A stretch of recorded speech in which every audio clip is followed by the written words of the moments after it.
You're telling me the enemy is about to save our men? Captain James Walker didn't raise his voice, but every person in the canvas-walled aid station heard it anyway, as if the question had weight. Outside, the wind worried at the tent seams and pushed cold air through every gap it could find. Inside, the light was a tired yellow, thrown by two hanging bulbs that swayed with each gust. The place smelled like brewed coffee gone stale, damp wool, and the sharp bite of antiseptic that tried, politely, relentlessly, to keep panic from settling in. Cots lined the packed dirt floor in two uneven rows, close enough that a man could reach out and touch the next blanket without sitting up. A wall clock, American-made, ticked loud in the hush between footsteps. Every tick sounded like a reminder. Time moved whether anyone was ready or not. Walker stood near a folding table that served as both desk and altar. On it lay a clipboard with names, ages, and penciled notes, the kind written fast by people who didn't have the luxury of perfect handwriting. He'd read too many of those lists to pretend the paper was just paper.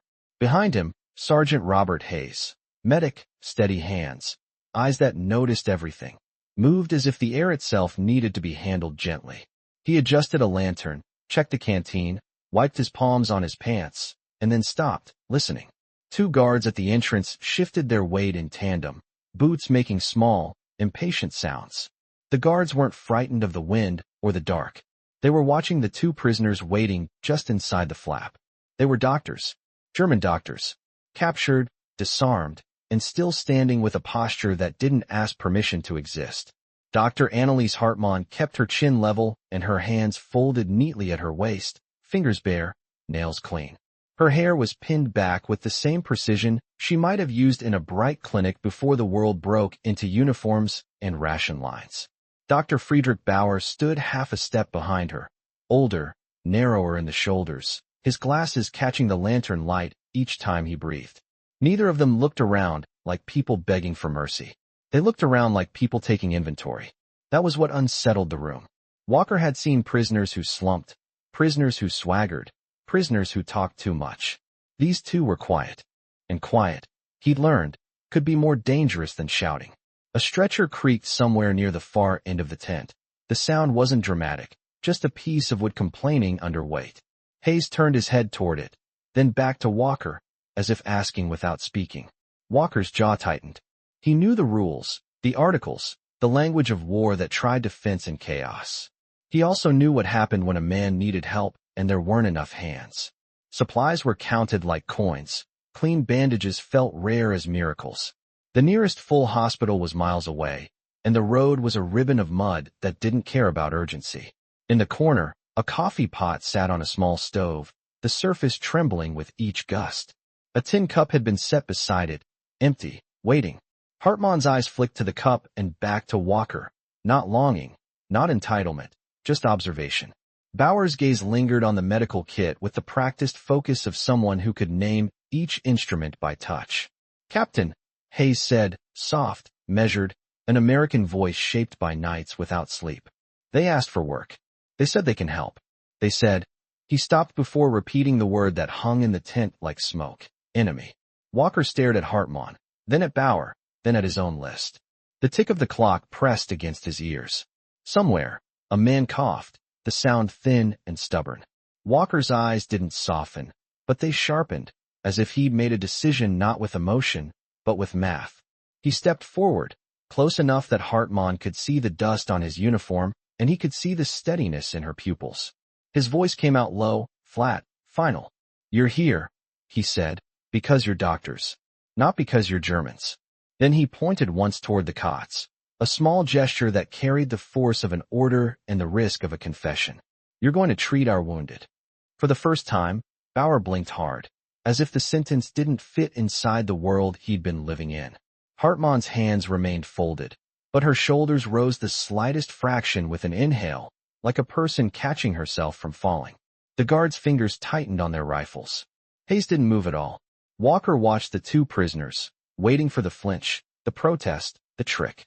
Instead, Hartmann simply nodded, one controlled dip of her head, like someone accepting a duty she hadn't expected to be offered. In that nod, something changed in the tent. Not trust, not forgiveness, not peace, but a different kind of silence. One that sounded like standards being raised rather than voices. For a moment after Hartman nodded, nobody seemed certain what to do with their own hands. The decision had landed, and the air in the tent held it like a held breath. Captain James Walker did not relax. He simply shifted into motion, the way a man did when he refused to let doubt take up space. He turned his head towards Sergeant Robert Hayes, and Hayes answered without words, stepping to a wooden crate and flipping open the lid to a medical kit that looked as if it had been carried for 100 miles. Metal glinted under lantern light. Forceps, clamps, scissors, gauze rolls tied with string, bottles with labels rubbed half smooth. The kit was not a treasure because it was fancy. It was a treasure because it was clean, organized, and scarce. Hartman's gaze followed the kit with professional hunger, not greed. Bauer's eyes narrowed behind his glasses, reading the layout like a familiar language. One of the guards, a young private with a square jaw and a nervous swallow, shifted closer to the table and angled his body so that he could watch both doctors at once. The movement was not a threat, so much as a confession that he did not know how to feel. Walker saw it. Hayes saw it. Hartman saw it too, but she did not react. She only lifted her hands, palms open, fingers spread slightly, showing she carried nothing, and then let them fall back to a calm fold at her waist. "You will work in the center row," Walker said, voice steady, each word placed like a boundary. "You will speak through the medic if you need something. You will not wander. You will not touch anything that is not for treatment." Bauer's mouth tightened as if pride wanted to argue, but Hartman looked at him once, a quiet correction, and he kept his silence. Hayes took a step forward and pointed, not aggressively, but clearly, toward the nearest cot. "That man is dehydrated," he said. "That one has a fever. That one needs his dressing changed. We are short on hands. We are not short on eyes, so do not make me regret this." The sentence held a hard edge, yet it carried something else too, a strange, cautious respect for skill. Hartman nodded again, a smaller nod this time, and asked in careful English, "Clean water?" Her pronunciation clipped the words, but the meaning landed. Hayes hesitated, then reached for a canteen and poured into a tin cup. The water made a soft, bright sound in the quiet, and every head seemed to turn toward it, as if the simplest act had become a test. Hartman accepted the cup without touching Hayes's fingers, drank only a small amount, and then handed it back, not as a favor received but as a tool borrowed. Bauer leaned slightly toward the kit and spoke, voice low. "Gloves?" Hayes glanced down at his own worn medical gloves, then at the thin stack in the kit. He exhaled through his nose, weighing necessity against suspicion. Walker made a single gesture, 2 fingers down, meaning yes, and the guards did not like it, but they obeyed the shape of command. Hayes offered a pair. Bauer took them with the care of a man lifting something sacred. No one smiled. No one thanked anyone. Outside, the wind lifted and rattled the tent poles like distant percussion. Inside, the clock continued its loud, patient ticking. Hartman stepped to the first cot and stopped, not because she was afraid, but because she was taking in the face beneath the blanket, the American uniform, the dog tags catching light at the throat. A young man, pale from exhaustion, looked up at her with confusion that carried a question he could not ask. Hartman did not answer with words. She placed 2 fingers lightly at his wrist, found the rhythm there, and let her shoulders settle. Her expression did not say enemy. It did not say ally. It said patient. Hayes watched her hands, and for the first time since the prisoners entered the tent, his own fingers unclenched. Walker stood back near the table, arms crossed, eyes sharp, counting risks, measuring character. He had given an order, and now he was watching what kind of people filled the space it created. In the yellow light, with the wind clawing at canvas and the air smelling of antiseptic and old coffee, 2 captured doctors began to do the one thing war had not managed to erase from them: work. As the minutes slid by, the tent learned a new rhythm, one built from quiet instructions and smaller emergencies. Dr. Annalise Hartman moved down the center row with a measured pace, never rushing, never hesitating, as if her calm could lend itself to the room the way a blanket lent warmth. She asked for things in short, careful English: clean cloth, boiled water, a thermometer, a pencil. Sergeant Robert Hayes became her bridge, translating not just words but intention, watching her hands more closely than her face. Dr. Friedrich Bauer stayed near the medical kit like a man guarding a map, setting tools in order, cleaning what could be cleaned, counting supplies with a frown that looked almost identical to Hayes's own. It was strange to Walker how quickly skill made enemies look less like symbols and more like working people. That was precisely why he did not let his guard down. Trust, he believed, was a luxury. Procedure was not. Eyes on them. Walker murmured to the nearest guard, and the guard nodded too quickly, grateful for something simple to do. Yet even the guard's attention began to drift from suspicion toward fascination. Hartmann's hands did not tremble. Her fingers did not perform for approval. She checked pulses, listened to breathing, adjusted blankets, and spoke to the men in a tone that did not pity them. It was the tone of a clinician, and it made the men look less like wounded soldiers and more like humans with names. One private, sweating under his blanket, whispered, "Are you really German?" Hartmann met his gaze and answered, "Yes." Then, after a pause that held something like honesty without softness, she added, "You are really sick." The private gave a weak, surprised laugh that turned into a cough, and Hayes stepped in with water and a calm hand on his shoulder. Bauer's English was rougher. He spoke as if every syllable cost him something. Still, when he asked Hayes for a clean needle and Hayes hesitated, Bauer did not argue. He only held his gloved hands out, empty, and waited. That patience did more than any plea could have done. Hayes found what Bauer needed and set it down without comment. Across the tent, Walker watched the prisoners and watched his own people watching them. He saw the shift in the faces of tired medics, the way a woman's shoulders eased when Hartmann corrected a bandage without making her feel foolish, the way a young guard's jaw loosened when Bauer returned an instrument to the tray with deliberate care. War trained men to recognize threats. It did not train them to recognize competence in someone they had already decided to hate. The wind struck the canvas harder, and one lantern guttered, casting a quick shadow across Hartmann's face. In the brief flicker, she looked younger, almost like someone who should have been studying in a warm room with books rather than standing in mud and canvas. Then the light steadied and she was herself again, composed and unreadable. Walker's gaze fell to the clipboard on the table. Names, ages, notes. He lifted it and made one new note beside a line he had nearly crossed out earlier, stable. The pencil scratched the paper loudly in the thin quiet. Hartmann heard it and did not look up. Bauer heard it and adjusted his glasses, swallowing once. Hayes heard it and exhaled as if he had been holding his breath since the prisoners arrived. A new sound approached from outside, not a shout, not chaos, but the quick cadence of boots and the rattle of a stretcher frame. The tent flap opened and cold air rushed in, bringing with it the scent of wet earth and pine. Two orderlies stepped in with a patient under a blanket, their faces tight with urgency they were trying to keep contained. "Captain," one said, voice strained but controlled, "we have another one." Walker did not glance at the doctors first. He looked at Hayes, then at the row of cots, then at the kit. He measured space, time, and the fragile balance he had created. Then he turned his eyes to Hartmann. She was already stepping forward, not eager, not fearful, just ready.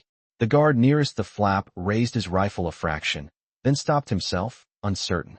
In that moment, Walker understood the real battle in his tent was not between nations.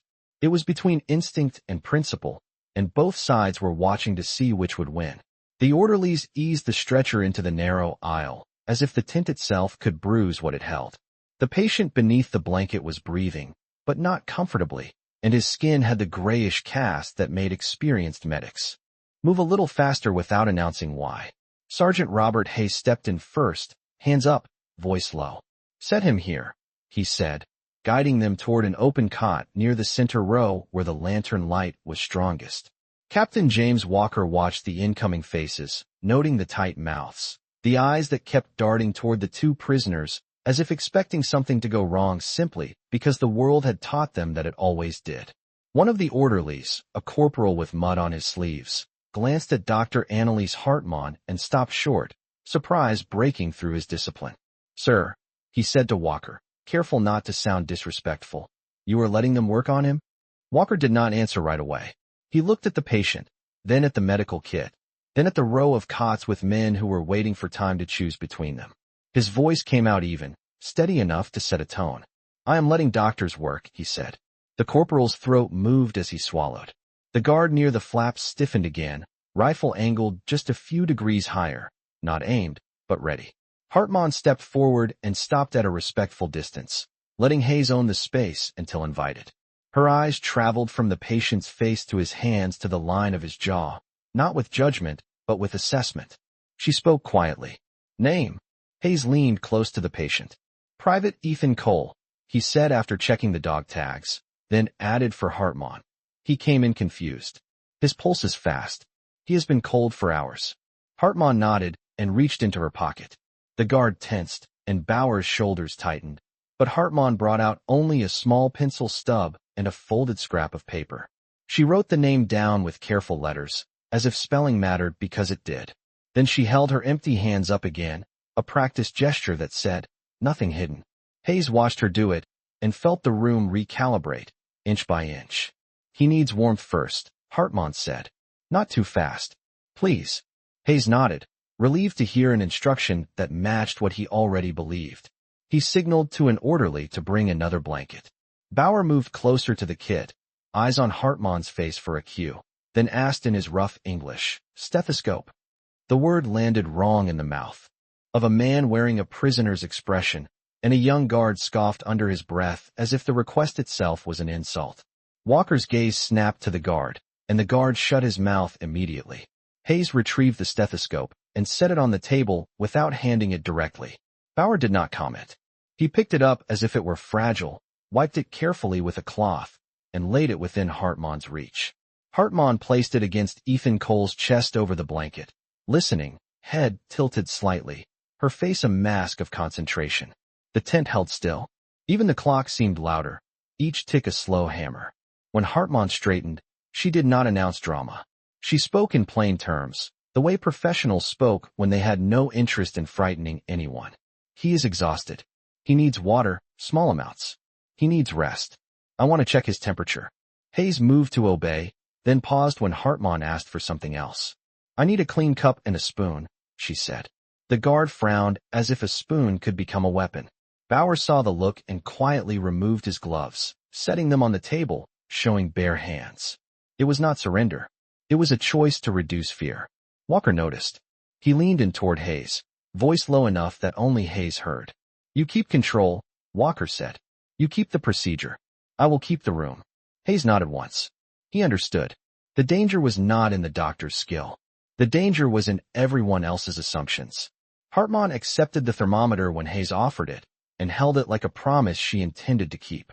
Ethan Cole's eyes fluttered open again, unfocused, and he murmured something that sounded like his mother's name. Hartman did not react with sentiment. She only adjusted the blanket at his shoulder with a careful, respectful touch, the kind that asked permission without needing words. The corporal who had questioned Walker watched that small gesture and looked away quickly, as if ashamed to have doubted it. Bauer, standing near the kit, cleared his throat and said to Hayes, "We do not want trouble." Hayes met his gaze for a brief second and answered, "Then do not make any." The exchange was not friendly. It was honest. Hartman finished her check, wrote another note on her scrap of paper, and looked up at Walker.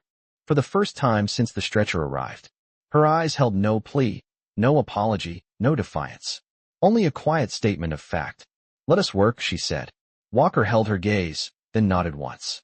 In that nod, the tent did not become peaceful, but it became disciplined, and discipline, for that night, would be the closest thing to mercy anyone could afford.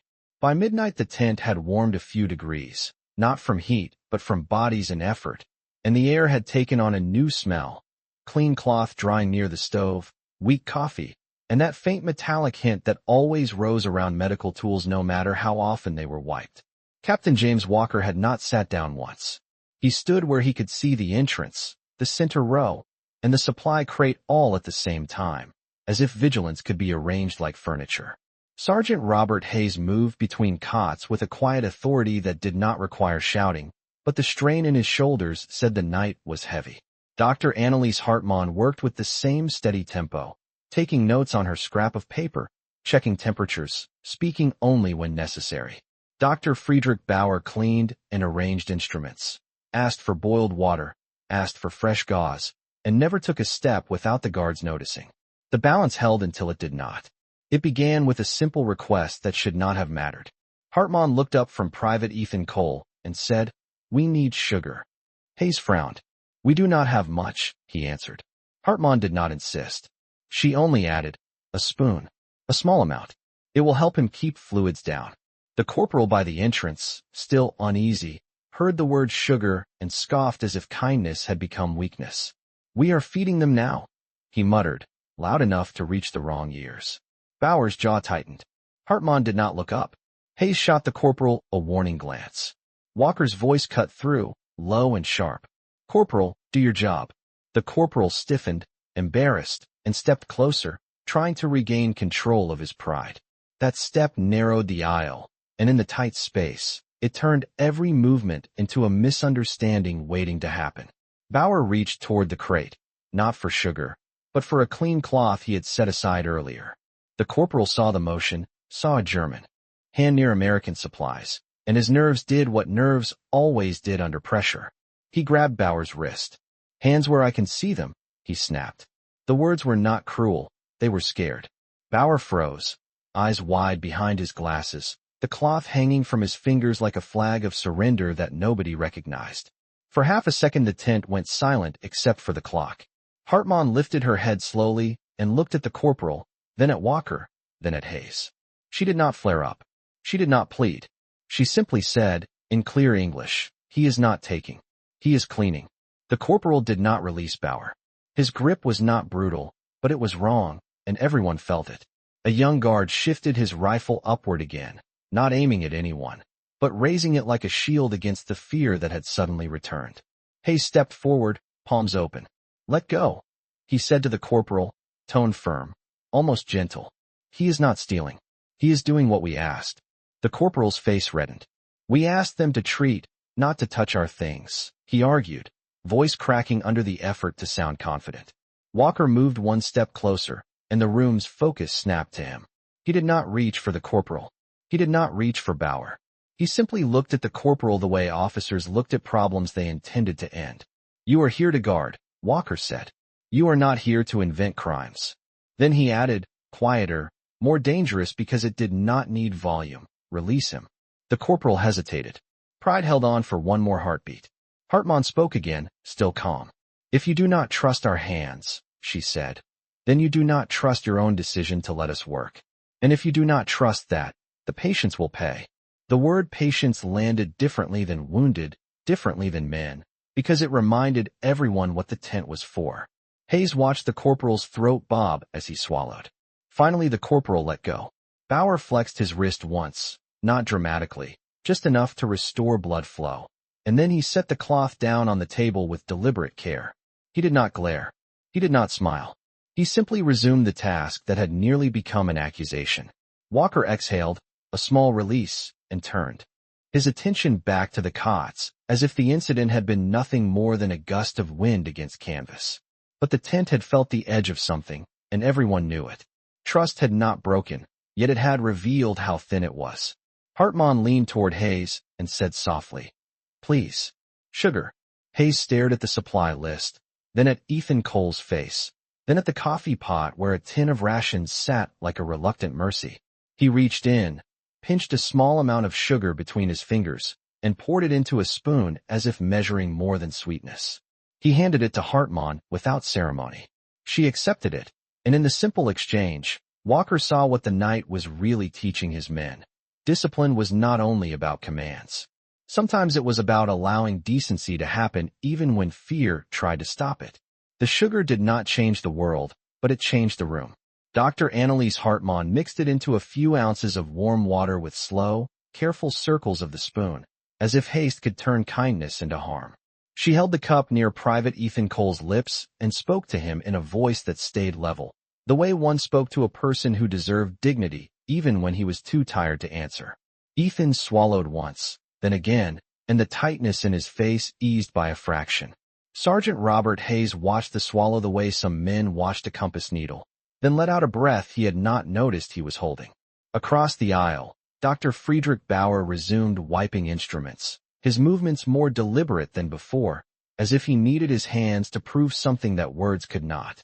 The corporal who had grabbed him stood near the entrance with a stiff spine and a burning face, avoiding everyone's eyes. Captain James Walker did not humiliate him. Walker simply kept him close enough to learn. The clock ticked on. The lantern steadied. The wind calmed for a while, and the tense canvas stopped snapping like a warning. The quiet that followed was not comfortable, but it was workable. Hartman made notes on her scrap of paper, then handed it to Hayes without touching his fingers. Hayes read the lines, nodded, and added his own brief notes on the official chart. Their handwriting looked different, but their meaning matched. It was the first time that night that two sets of ink seemed to agree. Bauer leaned toward Hayes and asked, "More soap?" Hayes blinked, then pointed toward a small bar on the table. Bauer shook his head slightly. "Not enough," he said. "We will need more if we continue."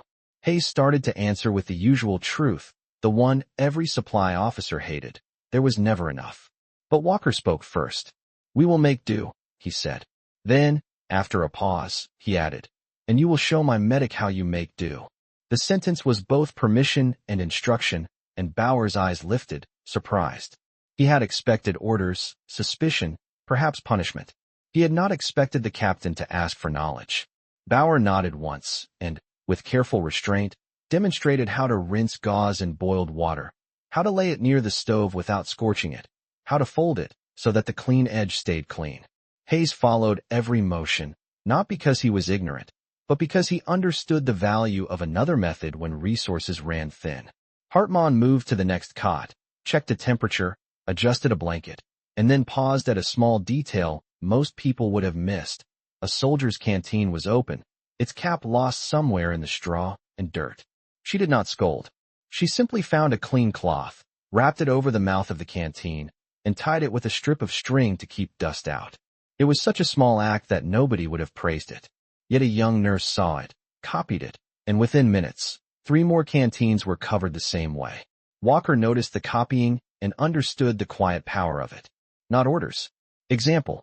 Ethan Cole stirred again, eyes opening wider this time, pupils searching.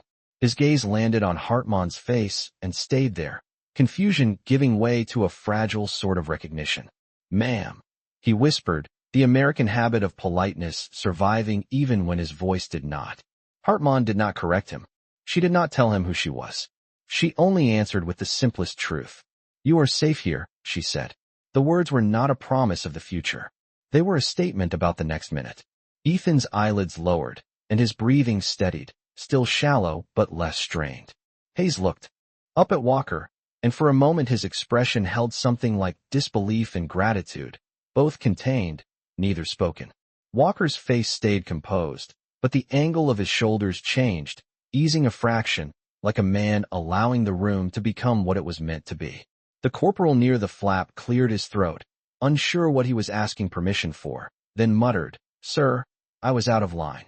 Walker did not turn it into a lecture. He simply replied, "You were." Then he added, "Do better."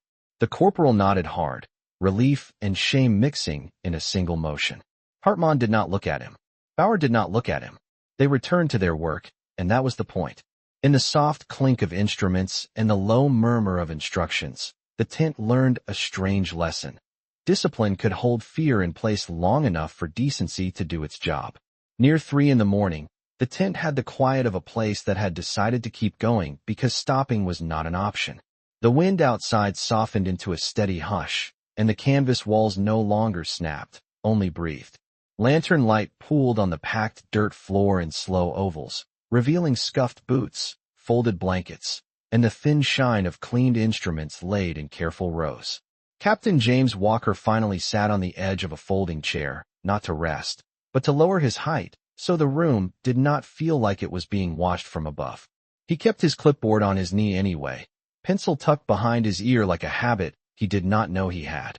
Sergeant Robert Hayes moved more slowly now, not because he was tired, but because the pace had turned from urgent to deliberate.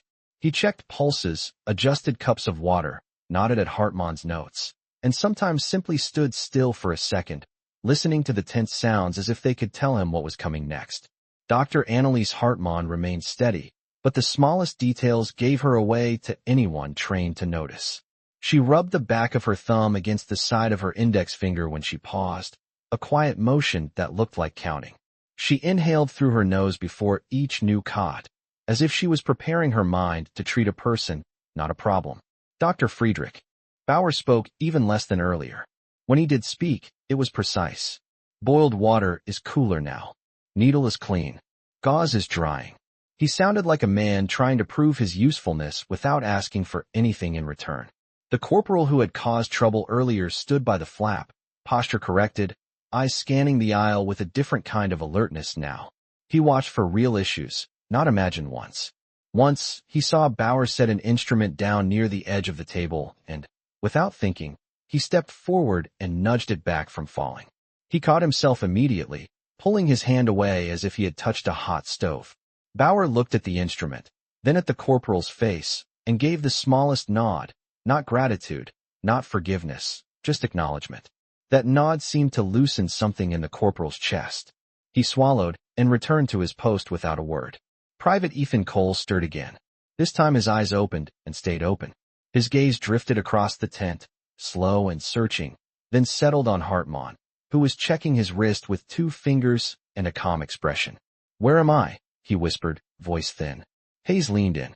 "You are in our aid station," he said. "You are going to rest." Ethan blinked and tried to focus on Hartmann's face. "Is she?" he began, then stopped, as if the thought did not have a safe ending. Hartmann answered for him, not because she needed to explain herself, but because the question deserved an honest shape. "I am a doctor," she said simply. Ethan's brow tightened. "But you are," his voice faded. Hartmann did not argue with his confusion. She did not offer comfort with big words. She only corrected the one thing that mattered in that moment. "You are my patient," she said. "That is all." Ethan stared for a long second, and then something in his face softened, not into trust, but into acceptance. He licked dry lips and asked, "Will you tell my mother I did not quit?" The sentence carried a lifetime of American upbringing, the fear of disappointing someone far away more than the fear of pain. Hayes's throat tightened. He forced his voice to stay steady. "I will," he said. Hartmann listened, and her eyes flicked once to Hayes, not intrusive, just aware. She wrote something on her scrap of paper, then tore the corner off and handed it to Hayes. On it was Ethan's name spelled neatly and a simple note in English. "Give water slowly, keep warm, check temperature again in 1 hour." Hayes read it, nodded, and slipped it into his pocket like an instruction and a promise. Walker watched the exchange and felt something shift behind his ribs, a sensation he did not name because officers did not name such things. He rose from the chair and walked to the table where the coffee pot sat. The stove's flame was low, but it still held a whisper of heat. Walker lifted the pot and poured coffee into a tin cup until it was 3/4 full, then set it down without drinking. He did not offer it to his men. He carried it, carefully, to the edge of the center row where Hartmann stood. The guard stiffened, uncertain. Hayes paused mid-step. Bauer looked up, startled. Walker set the cup on the table near Hartmann's papers, close enough to be seen, not close enough to feel like a trap. "Coffee," he said, as if naming an object could keep it from becoming a symbol. Hartmann looked at the cup, then at Walker's face. For the first time, the smallest trace of emotion touched her expression, not warmth, not relief, but something like recognition of a standard being held in place. She did not thank him. She did not smile.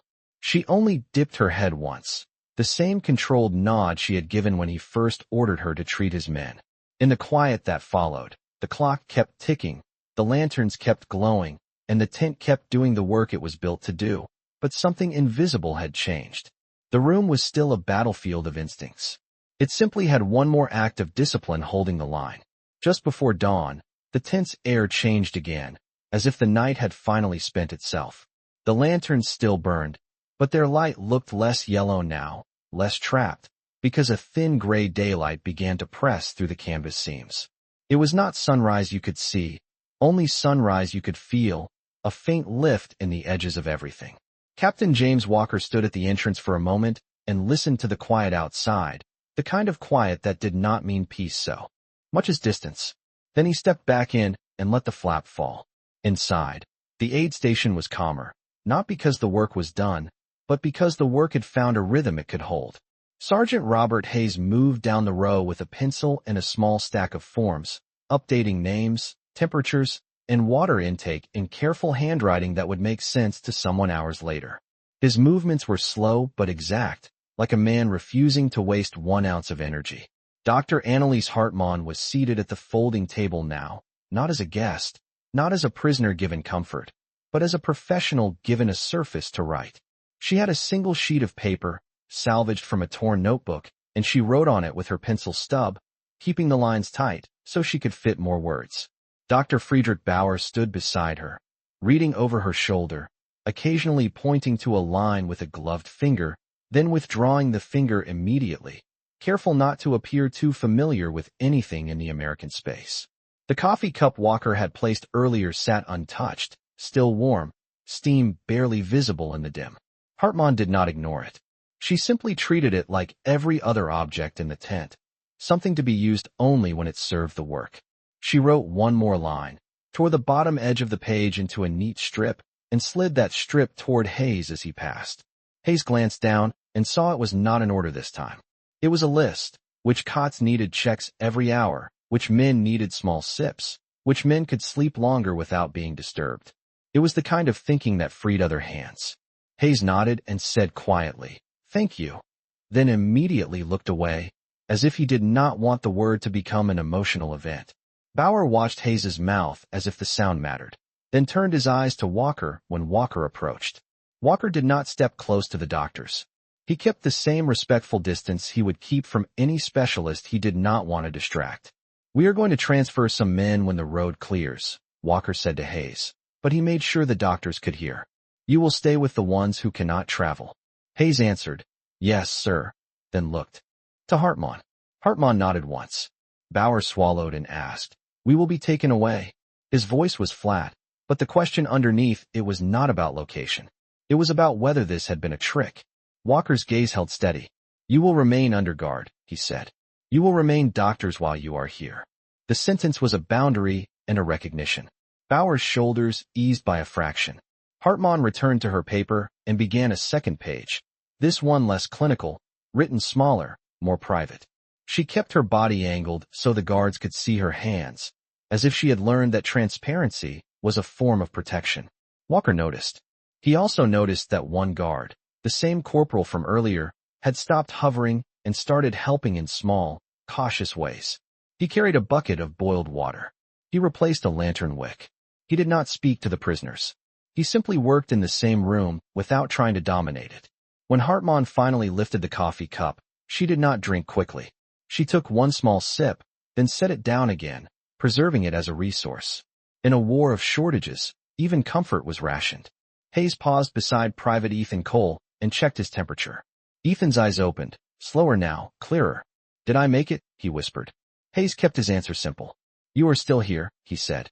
Ethan's gaze drifted to Hartmann. "She is still here too," he murmured, as if surprised the world had allowed it. Hartmann did not look at him to take credit. She adjusted his blanket, checked the cloth on his canteen, and returned to her notes. Walker watched her, then looked down the row at his men, and for a moment he understood what had happened in his tent during the long night. It was not a miracle. It was not a story of sudden friendship. It was something harder and more American in its own way. A decision to let standards stand even when fear argued back. Outside, the daylight grew stronger, pressing through the canvas like a steady hand. Inside, the clock kept ticking, but it no longer sounded like a threat. It sounded like continuity. By late morning the road had firmed enough for a convoy, and the aid station began to change shape again, the way a room changes when people start making decisions. That requires signatures. Sergeant Robert Hayes stacked papers, checked tags, and repeated names out loud so mistakes could not hide. "Private Ethan Cole," he said, then looked at the cot and made sure the name matched the face. Ethan's eyes were open now, glassy with fatigue but steadier, following the movement around him like a man waking into a world he did not fully recognize. Captain James Walker stood near the entrance with a field map on the table and a pencil line marking the route, his finger tracing it once as if to remind the road that it had a job. 2 trucks waited outside, engines low, the sound muted by distance and canvas. The nurses folded blankets. Orderlies carried water. A guard checked his watch and tightened his belt like time could be cinched into obedience. Dr. Anneliese Hartmann and Dr. Friedrich Bauer stayed in the center row, keeping their focus on the men who would not travel, the ones whose bodies needed stillness more than motion. Hartmann had begun to write a list of follow-up checks, not for herself alone, but for anyone who might be here after her, as if continuity mattered more than credit.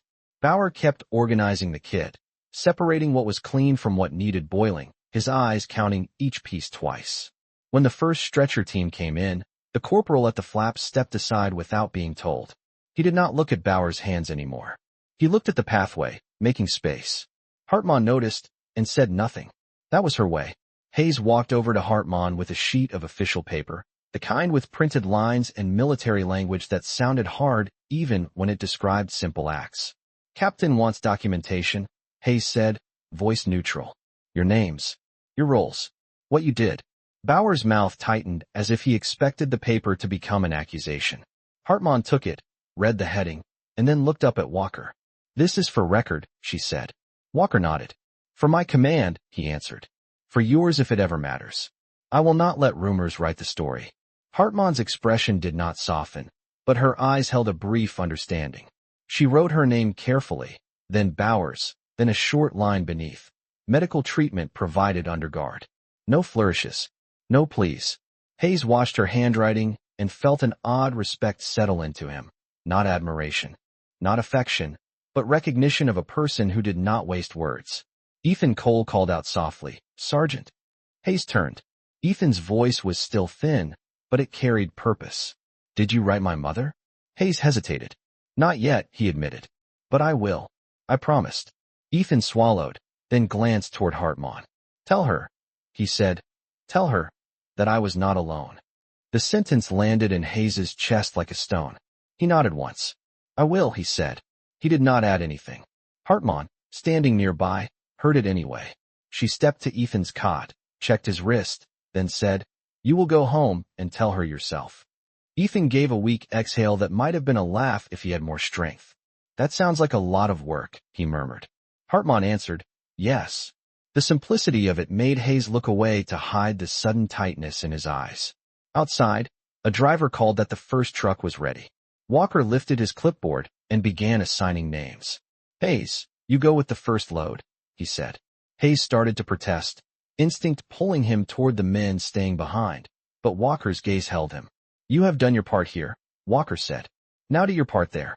Hayes nodded, then paused at Hartmann and Bauer. For a second, he seemed to search for words that would not sound sentimental or naive. He settled on something practical. "Keep the water covered," he said to Hartmann, pointing to the cloth she had tied earlier. Hartmann nodded. "Always," she replied. Bauer surprised Hayes by adding, "We will keep your order." The phrase sounded awkward, but it was sincere. Hayes left with the first stretcher team, stepping through the flap into daylight, and the tent felt emptier without his steady presence. The corporal watched him go, then looked back at Hartmann and Bauer as if realizing he would now be part of what happened next. Walker remained, because leadership did not travel first. He walked to the table, lifted the coffee pot, and poured what was left into 2 cups. He set one near the doctor's again, then drank from the other himself, not as a toast, but as a shared act of endurance. Hartmann took 1 sip and set her cup down. Bauer warmed his hands around his. No one thanked anyone. No one performed gratitude. The room simply continued. Walker turned, his attention to the remaining cots, then to the guards, then to the doctors. "Same rules," he said. Hartmann answered, "Same duty." Walker held her gaze and gave a single nod. In that brief exchange, the war outside did not change, but the standard inside the tent did. She did not raise her voice. She raised the standard.